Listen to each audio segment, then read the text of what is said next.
최근에 대학 선배님 중에 한 분이 대학의 총장에 취임을 했습니다.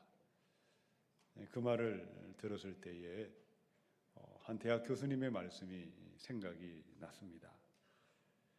교수님 중에 많은 분들이 총장이 되기 위해서 엄청나게 노력을 하고 어떤 분들은 물불을 가리지 않고 활동을 한다는 말씀을 하셨습니다. 그런데 모 대학의 교수님이 총장의 꿈을 안고 열심히 활동을 하셨고 또 목표가 그리 멀리 있지 않는 것처럼 눈앞에 다가와 있었는데 그만 젊은 나이에 그분이 세상을 떠나고 말았다는 것입니다. 그토록 원하던 총장의 그 자리가 눈앞에 왔는데 이 땅을 떠나가는 그 모습을 보면서 많은 동료 교수님들이 충격을 받았다고 합니다. 그들도 그렇게 원했던 총장의 욕심들을 내려놓게 되었다는 것입니다. 대학에서 총장이 되고자 하든 기업체에서 회장이 되고자 하든 사람들은 이 땅에서 무엇인가를 차지하기 위해서 저마다 열심히 애쓰고 노력하고 있습니다. 그런데 우리에게는 궁극적인 문제가 피할 수가 없습니다. 사느냐 죽느냐 그것이 문제로다 말했던 것처럼 이 죽음의 문제 앞에 서게 될 때에 우리는 모든 것을 내려놓습니다. 원점으로 돌아가는 것이고 처음으로 돌아갈 수밖에 없습니다. 저와 여러분도 마찬가지죠. 우리에게는 끊임없이 고난과 아픔과 시련들이 파도처럼 끊임없이 몰려옵니다. 이제는 끝이 났다. 그러면 또다시 어느 순간 예기치 않았던 곳에서 문제들이 터져 나오는 것이죠. 많은 고민들을 안고 있고 많은 생각들을 우리는 떠오르고 있습니다. 우리에게도 피할 수 없는 문제는 죽느냐 사느냐 이 죽음의 그 문제 앞에 서게 될 때 또다시 원점으로 시작으로 돌아갈 수밖에 없는 것입니다. 오늘 읽었던 예레미야 17장 이스라엘 백성들이 처해 있던 상황이 그러해야만 했습니다. 그들은 지금 그들의 코앞에 전쟁과 진노와 심판이 들이닥쳐 있었습니다. 죽고 사는 문제가 그들의 눈앞에 들이닥쳐 있었는데 깨닫지 못하고 있었다는 거죠. 온통 그들의 마음과 생각은 어떻게 하면 더 잘 먹을까? 어떻게 하면 더 많은 재산을 차지할까? 그것만 일상의 소소한 문제들만에 그들이 매여 있다가 죽고 사는 근본적인 문제를 망각하고 잊어버리고 말았습니다. 그때 예레미야의 외침은 무엇이었습니까? 내 백성들아, 왜 죽고자 하느냐? 왜 살려고 하지 않느냐? 너희의 포도원이나 전토나 기업이 잘 되느냐 못 되느냐? 잘 먹고 잘 사느냐? 그것 때문에 이제는 고민하지 말고 죽고 사는 문제, 생명과 죽음이 내 앞에 있으니 죽음의 길이 아니라 생명의 길로 들어가고 저주받을 길이 아니라 축복의 삶을 선택할 것을 명령했습니다. 오늘의 말씀을 통해서 우리 모든 분들이 사느냐 죽느냐 그 문제 앞에 서서 죽음의 길이 아니라 생명의 길을 선택하십시다. 저주받을 자의 길이 아니라 축복의 삶을 걸어가는 그 길을 선택하셔서 형통의 새날을 함께 맞이해야 하겠습니다. 사느냐 죽느냐의 그 문제 앞에 서서 생명의 길로 달려갈 사람들, 축복의 삶으로 들어갈 사람들은 어떤 사람들이었습니까? 어떻게 그 길을 걸어갈 수 있겠습니까? 첫 번째 말씀인데요, 5절을 읽겠습니다. 시작. 여호와께서 이와 같이 말씀하시니라. 무릇 사람을 믿으며 육신으로 그의 힘을 삼고 마음이 여호와에게서 떠난 그 사람은 저주를 받을 것이라. 예레미야가 선포했던 것은 어떻게 하면 더 잘 먹고 더 잘 사느냐 그것을 말한 것이 아니었죠. 어떻게 하면 죽지 않고 살 수 있느냐, 생사가 달린 문제를 끊임없이 선포했던 것입니다. 17장의 1절에서 4절을 한번 보시기 바랍니다. 왜 그 백성들은 진노를 받아야 하고 왜 그들은 심판을 받아야 했을까요? 1절에 보니까 그들의 죄 때문이었습니다.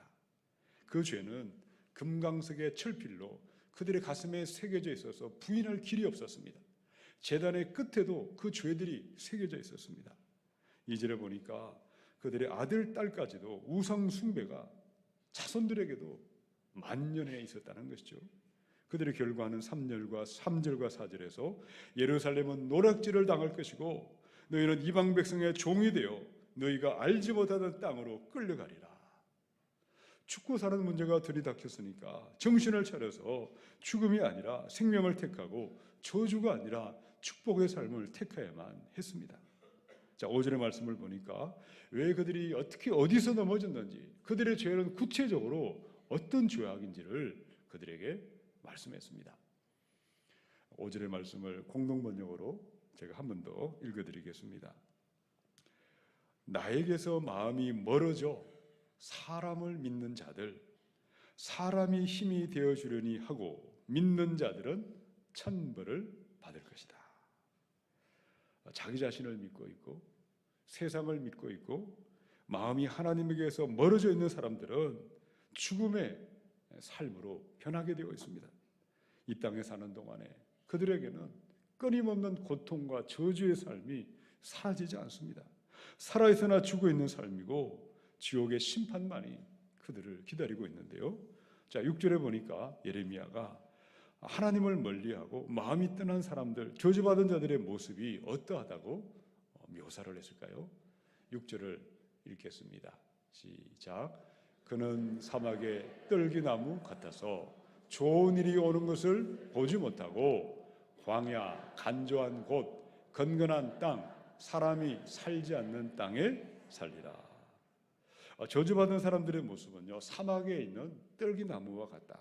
작은 관목처럼 겨우 그냥 붙어있는 볼품없는 그런 떨기나무에 불과하다. 물이 없는 메마른 땅에 살아있습니다. 그런데 살아있으나 사실은 죽어 있는 것과 마찬가지죠. 사는 동안 고통이 끊일 날이 없는 것입니다. 성경은 그 백성들에게 저주와 심판이 임했던 이유를 무엇이라고 이야기하고 있습니까? 그들은 지식이 없어서도 아니고요, 능력이 없어서도 아니고, 가진 것이 없어서도 아니었습니다.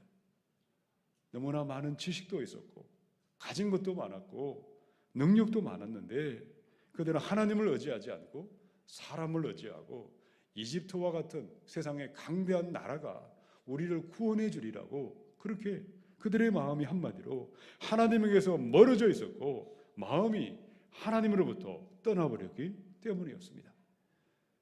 예레미야서 2장의 13절에 동일한 말씀이 있습니다. 예레미야 시절의 그 백성들의 모습이죠. 함께 읽어보십시다. 시작. 내 백성이 두 가지 악을 행하였나니 곧 그들이 생수의 근원되는 나를 버린 것과 스스로 웅덩이를 판 것인데 그것은 그 물을 가두지 못할 터진 웅덩이들이니라. 하나님만이 생수의 근원이 되셔서 우리에게 참된 만족과 끊임없는 생명수의 샘물을 먹여주십니다. 그런데 그들은 생수의 근원 되신 하나님을 버렸습니다. 하나님이 주시는 기쁨과 하나님이 주시는 평안의 샘물을 그들은 원하지 않았습니다. 그들은 하나님을 멀리하고 쾌락과 욕망과 우상을 따라갔습니다.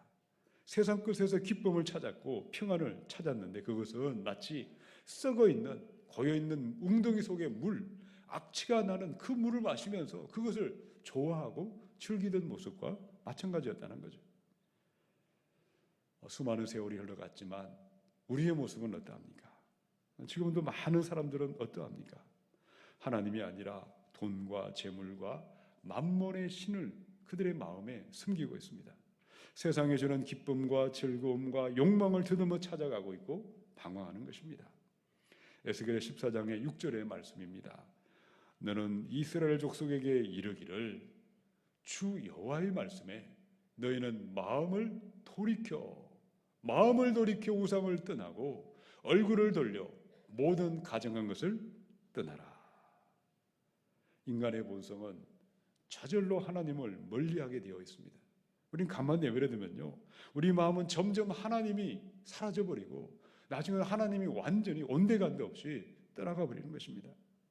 이스라엘의 백성의 모습이 그러했죠. 바알과 아스라의 목상과 금송아지 신을 만들었고 절하며 음란한 죄 가운데 살면서 그들은 우상의 것을 좋아하고 따라갔는데, 하나님은 그들이 살 길은 우상을 떠나고 그 마음을 돌이켜라고 말씀합니다. 그들의 마음을 돌이킬 때에 생명의 길이 임하는 것이고 회복의 길은 시작되는 것입니다. 21세기의 현대인들은 어떨까요? 여전히 많은 사람들이 새로운 형태의 우상을 만들고 우상을 섬기고 있습니다. 그들처럼 금송아지를 만들고 절하는 사람은 많지는 않겠지만 어떤 사람들은 우상을 만들어 놓고 벌벌 떨고 절하는 사람도 있는데요, 더 많은 사람들은 교묘한 형태로 우상을 섬기고 있습니다. 요즘에는 음식의 신, 음식이 우상이 되어 있는 사람들이 있어요. 맛있는 별미가 있으면 그 음식을 먹으려고 지구 끝까지 찾아가는 사람들이 있어요.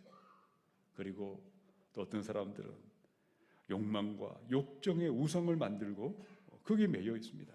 어떤 사람은 오락과 쾌락의 우상에 매여 있습니다. 성공의 우상, 만몬이라는 황금의 우상, 아들, 딸이 우상이 되어 있는 가족의 우상을 만들고 그들의 마음은 점점 하나님에게서 멀어져 가고 있고 세상의 우상들이 그들의 마음을 좌지우지하고 가득 차 있습니다. 생명의 길은, 회복의 길은 어디에 있습니까? 너희의 마음을 돌이켜라. 마음을 돌이켜서 우상에게서 떠나가라. 하나님보다 사랑하는 것이 우상입니다. 하나님보다 더 내 마음을 붙들고 있고 내 마음에 가득 차 있는 것이 우상입니다. 거기서 떠날 때 생명은 시작되는 것입니다. 예레미야 25장의 5절에 보니까요, 너희는 각자 악한 길과 악행을 버리고 돌아오라. 그리하면 나 여호와가 너희와 너희 조상들에게 영원부터 영원까지 준 그 땅에 살리라. 우상의 신을 떠나보낼 때에, 세상의 신을 떠나보낼 때에 생명의 대로가 열리고 회복의 새날이 시작되는 줄로 믿습니다. 전도서 5장의 10절에 보면 은을 사랑하는 자는 은으로 만족하지 못하고 풍요를 사랑하는 자는 소득으로 만족하지 아니하나니 이것도 헛되도다. 금과 은과 재물과 세상의 그 무엇도, 세상의 그 어떤 사람도 우리 마음에 텅텅 비어있는 마음의 허전함을 채워줄래야 채워줄 수가 없습니다. 악취가 가득한 웅덩이에 고여있는 물에 불과한 것이고 생수의 샘물이 되어서 내 영혼에 만족함을 주고 진정한 행복과 진정한 축복의 삶을 가져다 줄 수는 없는 것입니다. 사마리아 수가성의 한 여인을 다 알고 계실 것입니다. 그녀는 마음이 텅텅 비어 있었죠. 허전한 마음을 달래기 위해서 생수의 근원이신 하나님을 찾지 아니했습니다. 터져버린 웅덩이 같은 세상의 남자들을 찾았습니다. 그녀는 남편이 5이나 있었는데요, 지금 살고 있는 남자도 남편이 아니었습니다. 그런데 그녀에게 어느 날 예수님이 찾아오셨습니다. 요한복음 4장의 13절 14절에 예수께서 대답하여 이르시되 이 물을 마시는 자마다 다시 목마르니와 내가 주는 물을 마시는 자는 영원히 목마르지 아니하니 내가 주는 물은 그 속에서 영생하도록 솟아나는 샘물이 되리라. 아멘.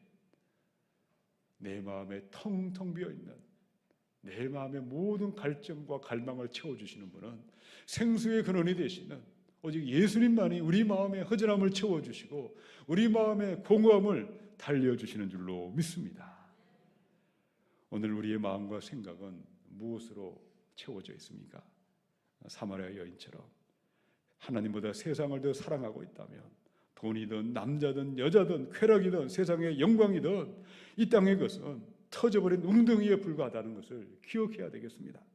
생수의 근원 되신 예수 그리스도만을 믿고 붙들고 의지하십시다. 쾌락의 신, 우상의 신을 따라가다가 저주와 멸망의 길로 달려가는 삶이 아니요, 예수님으로 말미암아 우리 마음과 생각을 채워가셔서 생명의 길로, 영생의 길로 들어가시기를 축원합니다. 우리 두 번째 7절에서 8절을 읽겠습니다. 시작. 그러나 무릇 여호와를 의지하며 여호와를 의뢰하는 그 사람은 복을 받을 것이라. 그는 물가에 심어진 나무가 그 뿌리를 강변에 뻗치고 더위가 올지라도 두려워하지 아니하며 그 잎이 청청하며 가무는 해에도 걱정이 없고 결실이 그치지 아니함 같으리라. 아멘. 우리가 예레미야서를 쭉 읽다 보면요, 그 옛날 유대 백성들의 영적 현실이 어떠한지를 발견할 수가 있죠. 그들은 하나님보다 세상의 강대한 나라들을 더 의지했습니다. 이집트와 같은 힘 있는 나라가, 그들의 군대가 우리를 보호해 주겠지, 하나님을 믿고 의지하지 않고 사람을 의지했고 세상을 의지했습니다. 그런데 결국 그들은 바벨론 땅에 포로로 끌려가는 죽음의 문턱에 서 있었는데 그것을 깨닫지 못하고 있었습니다. 그때 예레미야의 외침은 무엇이었습니까? 백성들아, 세상을 의지하다가 사막의 떨기나무처럼 저주받은 자의 죽음의 길로 달려가지 말고 하나님만을 믿고 하나님만을 신뢰하고 의지해서 아무리 가물어도 청청한 나무처럼 생명의 길을 선택하라, 생명의 길을 기뻐하라, 생명의 길로 달려가라고 말씀했습니다. 저와 여러분의 인생길 또한 마찬가지입니다. 우리의 인생길이 어떠하기를 원하십니까? 누구도 저주받은 자의 길, 사막의 떨기나무 같은 삶을 원하는 사람은 한 사람도 없을 것입니다. 아무리 가물어도 청청한 나무처럼 생명의 길을 선택하고 생명의 길을 기뻐하고 그 길을 달려가야 하겠습니다. 저를 따라서 한번 선포해 보십시다. 예수님만 믿고 의지하고 살겠습니다. 우리는 정말 예수님만 믿기를 원합니다. 예수님만 의지하기를 원하는데 문제는 무엇입니까? 평안할 때에 예수를 믿을 수 있고 찬양할 수 있습니다. 저절로 노래가 나옵니다. 그런데 고난이 오죠. 기막힌 수렁에 빠져 있을 때, 환난의 비바람이 끝이 없을 때, 열이면 열 많은 분들이 넘어지고 실족하고 믿음은 온데간데 없이 사라져버린다는 것입니다. 그러면 7절의 말씀 앞에는요, 이러한 표현이, 이러한 수식어가 붙어 있어야 하겠습니다. 고난이 올지라도 하나님을 믿고 의지하는 사람들, 환난이 오고 역경이 올지라도 하나님만을 신뢰하는 사람들 반드시 복을 받을 것이다. 여러분, 예레미야 때에 그 땅의 현실은 풍전등화였습니다. 고통과 절망이 가득 차 있었고 전쟁의 공포가 가득 차 있었고 고난이 올 때, 고통이 올 때 그들은 하나님을 노래하지 않고 하나님을 버리고 배반했습니다. 우상의 신상 앞에 엎드리고 절을 하며 애굽의 군대가 하루빨리 와서 그들을 도와주기를 기다리고 있었습니다. 그들이 택한 길은 저주받은 자의 길이요 사막의 떨기나무 같은 비참한 길이었습니다. 그런데 소수의 무리가 있었지만 남은 자들이 있었습니다. 고난이 와도 하나님을 신뢰하며 고통이 와도 하나님을 따라갔던 그 백성들에게는 고난과 고통 저 너머에 있는 생명의 길, 회복의 길로 인도해 주셨습니다. 무엇으로 그들이 고난을 이기며 회복의 새날을 맞이했을까요?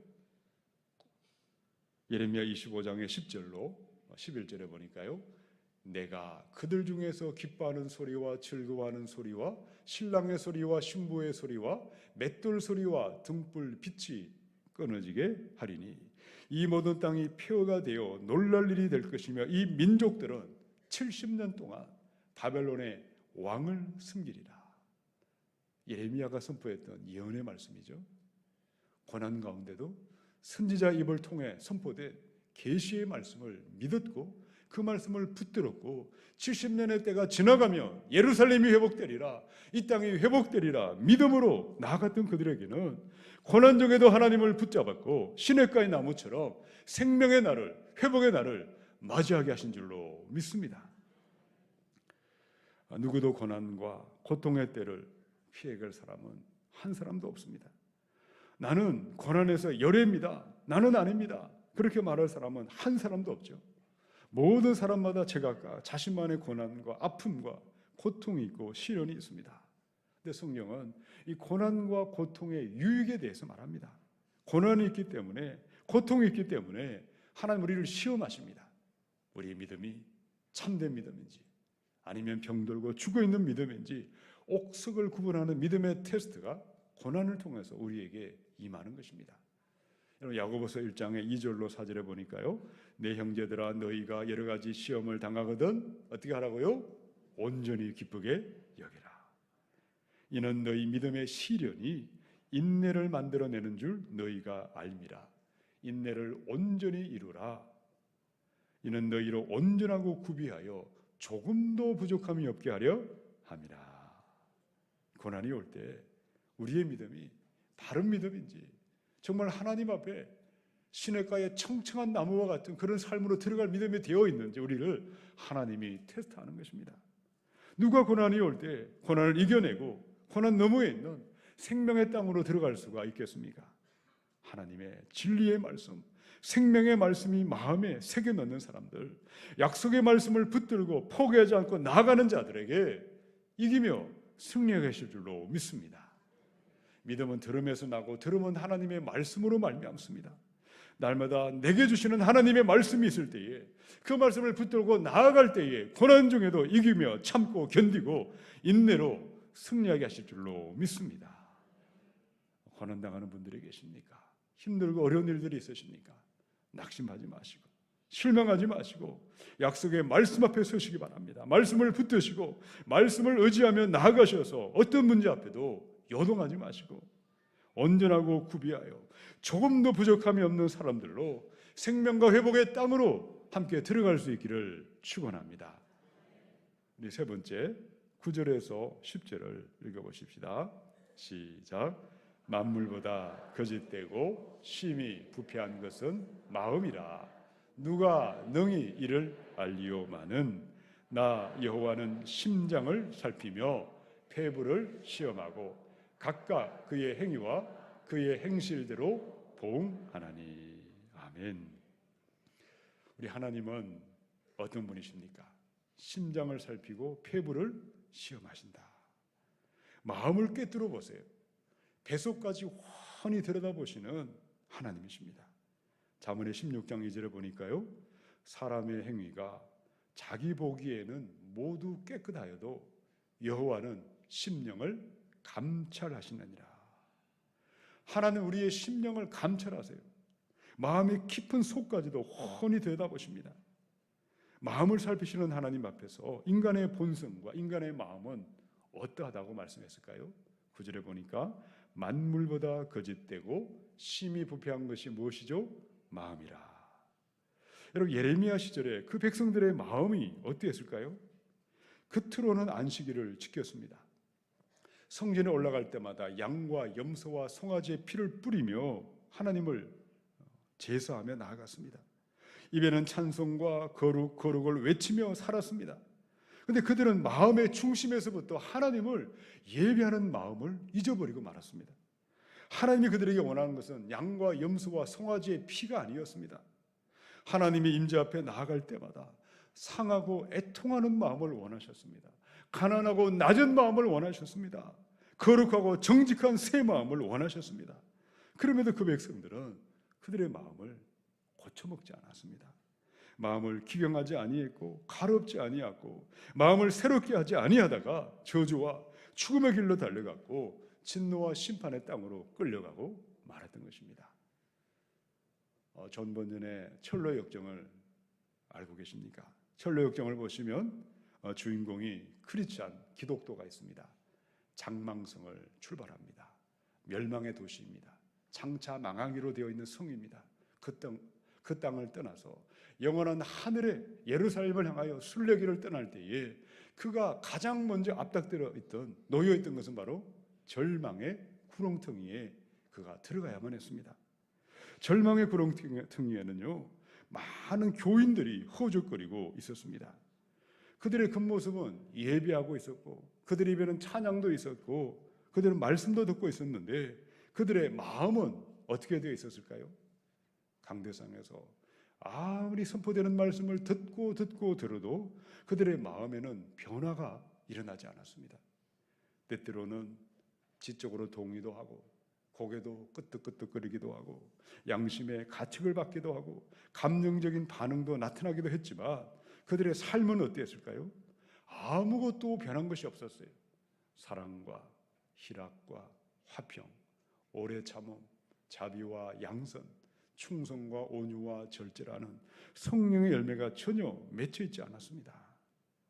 말씀의 능력이 없어서도 아니었고요, 말씀의 씨를 뿌리는 사람들이 문제가 있는 것도 아니었습니다. 그들의 마음이 잘못되어 있었다는 것입니다. 그들의 마음은 돌처럼 굳어 있었습니다. 여러분, 돌은 어떠합니까? 길 가다가 돌멩이를 한번 차보면 여러분, 돌은 생명이 없지 않습니까? 마음이 돌같이 되어버리면 생명이 없기에 풀 한 폭이 나무 한 그루도 자라날 수 없습니다. 돌멩이는 스스로 자라가는 법이 없습니다. 돌멩이가 발이 달려서 이리저리 이동할 수도 없는 것입니다. 돌멩이는 죽어 있지 않습니까? 마음이 돌 같은 사람은 돌처럼 딱딱하게 굳어 있기에 그들의 삶의 절망의 구렁텅이는 끝이 나지 않습니다. 사막의 떨기나무처럼 평생을 살아도 저주와 죽음의 삶을 맴맴 돌다가 영원한 지옥불로 추락할 수밖에 없을 것입니다. 자, 그런데 주인공인 크리스천은요, 이 절망의 구렁텅이를 빠져나오고 있습니다. 징검다리를 지나서 좁은 문, 좁은 길을 지나 바로 영원한 삶을 향하여 계속해서 순례길을 걸어가는 것입니다. 어떻게 우리가 절망의 구렁텅이를 빠져나와서 좁은 문, 좁은 길을 지나 영원한 생명의 삶을 향하여 아무리 가물어도 청청한 나무와 같은 축복의 삶을 향하여 나아갈 수가 있겠습니까? 에스겔서 11장 19절로 20절입니다. 우리 함께 읽어보십시다. 시작. 내가 그들에게 한 마음을 주고 그 속에 새 영을 주며 그 몸에서 돌 같은 마음을 제거하고 살처럼 부드러운 마음을 주어 내 율례를 따르며 내 규례를 지켜 행하게 하리니 그들은 내 백성이 되고 나는 그들의 하나님이 되리라. 아멘.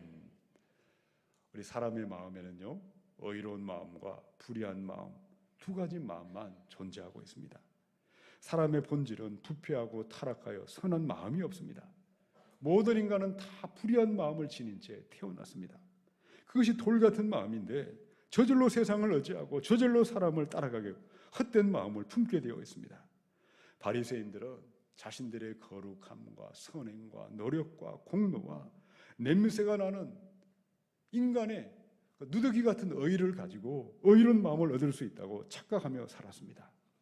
그러나 성령님만이 위로부터 임하실 때에 성령님만이 우리에게 새 마음을 부어주시고 새 영을 날마다 부어주십니다. 성령이 임할 때에 돌 같은 마음을 갈아엎으시고 제거하시고 부드러운 마음을 날마다 부어주시는 분이 성령님이십니다. 이 시간 우리의 마음은 어떠하십니까? 부정한 마음, 불의한 마음을 깨닫지도 못하고 그곳에 머물고 있는 분은 없으십니까? 모든 분들이 성령이 주시는 의로운 마음, 거룩한 마음, 정직하고 진실한 마음이 부어주셔서 기쁨과 감사와 평안을 누리시고 생명과 형통의 삶을 향해 달려가야 하겠습니다. 잠언의 23장의 26절의 말씀입니다. 내 아들아, 내 마음을 내게 주며 내 마음을 내게 주며. 하나님이 지금 저와 여러분에게 원하시는 것은 무엇일까요? 너의 마음을 나에게 달라. 너의 마음을 하나님께 바쳐라. 너의 마음을 하나님께 드려라. 우리의 마음을 오로지 원하고 계십니다. 우리 모두는 예수의 피로 속죄함의 은혜를, 죄사함의 복을 받은 사람들입니다. 그런데 그것만으로는 충분하지 않다는 거죠. 날마다 성령이 위로부터 임하는 새 영이 임하고 새 마음이 부어질 때에 우리는 생명의 길로 걸어갈 수가 있고 형통의 삶을 향하여 나아갈 힘이 오늘도 우리에게 임하는 것입니다. 내 속에 성령이 주시는 새 영이 부어지도록, 새 마음이 임하도록 간절하게 기도하십시다. 우리는 죄사함의 은혜만이 아니라 새 마음과 새 영이 임할 때에 세상의 신을 따라가지 아니하고 하나님만을 사랑하며 예수님만으로 내 마음을 채워갈 수가 있습니다.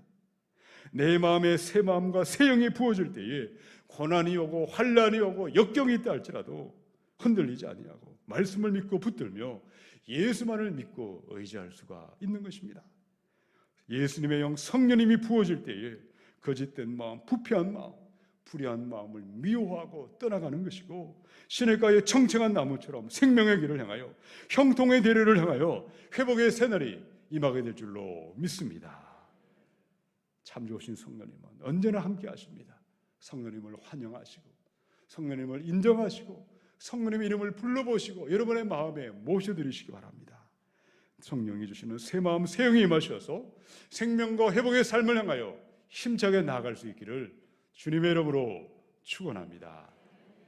함께 기도하겠습니다.